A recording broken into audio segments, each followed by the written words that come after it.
രവിയും ഡീലറും കൂടി സംസാരിക്കാൻ തുടങ്ങുമ്പോഴത്തേനും സുധി വേഗം തന്നെ ഡീലറിനെ അവിടെ നിന്ന് മാറ്റുകയാണ്. കാരണം രവിക്ക് സത്യങ്ങളൊന്നും അറിയില്ലല്ലോ. അങ്ങനെ ചന്ദ്രനെ കാണിച്ചു കൊടുത്തിട്ട് പറയാണ്, ഇതാണ് എൻ്റെ അമ്മ.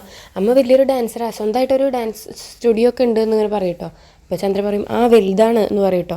അപ്പോൾ അയാൾ പറയും, ആ മുംബൈയിൽ ഇങ്ങനെ ഓരോ ഡാൻസ് പരിപാടികളൊക്കെ ഓരോരുത്തരെ കാണാറുണ്ട് എന്ന് പറയുമ്പോൾ ചന്ദ്ര പറയും, ആ ഞാനും മുംബൈയിൽ വന്നിട്ടുണ്ട് 3 തവണ, എനിക്കവിടെ പ്രോഗ്രാം ഉണ്ടായിട്ടുണ്ട് എന്നൊക്കെ പറയാണ്. അങ്ങനെ വേഗം കോളാക്കണേക്കാട്ടി മുന്നേ സുധി വേഗം സച്ചിനും ശ്രീകാന്തിനൊക്കെ പരിചയപ്പെടുത്താൻ വേണ്ടിയിട്ട് കൊണ്ടുപോവുകയാണ്. അപ്പോൾ ഭാമ ചന്ദ്രയോട് പറയും, എന്തൊരു തള്ള ചന്ദ്ര നീ എന്നൊക്കെ പറയാണ് കേട്ടോ. അപ്പോൾ ചന്ദ്ര പറയും, ആ കെടുക്കട്ടെ എന്നിങ്ങനെ പറയാണ്. അതിനുശേഷം ശ്രുതിയും കൂടിയിട്ട് സച്ചിയുടെ രേവതിയുടെ അടുത്തേക്ക് കൊണ്ടുപോവാണ്.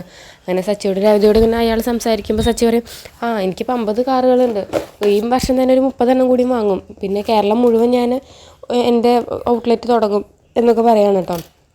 അപ്പോൾ ശ്രുതി അതിനിങ്ങനെ സപ്പോർട്ട് ചെയ്ത് ഇങ്ങനെ കൊടുക്കുകയാണ്. അതിനുശേഷം നമ്മുടെ വർഷയുടെയും ശ്രീകാന്തിൻ്റെ അടുത്തേക്ക് പോകുമ്പോൾ ശ്രീകാന്ത് പറയും, ആ ഇനി ഞാനിപ്പോൾ ഒരു 5 സ്റ്റാർ ഹോട്ടലിൻ്റെ ഓണറാണെന്ന് പറയുകയാണ്. അപ്പോൾ എന്താണ് തൻ്റെ ഈ ഇങ്ങനെ മെയിൻറ്റെയിൻ ചെയ്ത് കൊണ്ടുപോകണതിൻ്റെ രഹസ്യം, ഒരു ജോലി എന്നിങ്ങനെ പറയാണ്. അപ്പം നമ്മുടെ ഈ ഹോട്ടൽ തുടങ്ങിയിട്ട് ഇപ്പോൾ എത്രയായി എന്ന് ചോദിക്കുകയാണ്. അപ്പോൾ വർഷ പറയും, 1 ദിവസം എന്ന് പറയാണ് കേട്ടോ.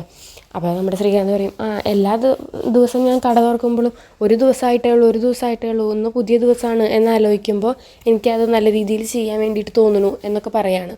അങ്ങനെ അയാളതിനെ വേഗം തന്നെ കേക്ക് മുറിക്കാൻ വേണ്ടി കൊണ്ടുപോകണം കേട്ടോ. അങ്ങനെ കേക്ക് മുറിച്ച് കഴിഞ്ഞതിന് ശേഷം നമ്മുടെ രവി ഇങ്ങനെ സംസാരിക്കുകയാണ്. രവി സംസാരിച്ച് കഴിഞ്ഞിട്ട് ഇയാൾ സംസാരിക്കുകയാണ് കേട്ടോ. അപ്പോൾ ഇയാൾ പറയും, ഇവിടുത്തെ ഡീലർഷിപ്പ് എന്തായാലും ശ്രുതിക്ക് കൊടുക്കാനാണ് ഞാൻ വിചാരിച്ചിരിക്കുന്നത്, യങ്സ്റ്റേഴ്സിന് കൊടുക്കുന്നതാണ് നല്ലതെന്ന് എനിക്ക് തോന്നുന്നു എന്നൊക്കെ പറയാണ്.